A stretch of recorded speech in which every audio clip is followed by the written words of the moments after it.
Hello and welcome.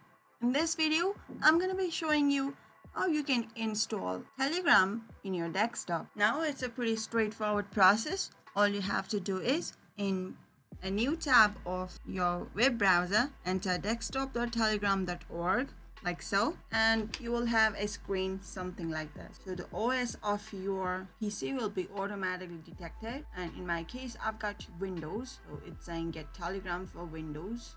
Now click on it and it is saying unverified file is blocked. So download unverified file. It's downloading. Once it has finished downloading, so in folder, double click on it. Now run, selecting the language English, next,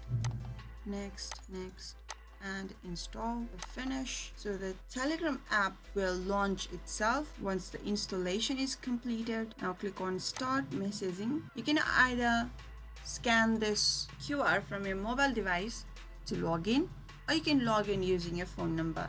And once you've logged in, you are all set to using Telegram like pro. Now you know how to install Telegram in your PC or laptop. If you found this video helpful, do give this video a big thumbs up, and if you still have any questions or comments regarding installing Telegram app in your PC or laptop, do leave them in the comment section. We'll get back to you right away. Until next time, bye bye.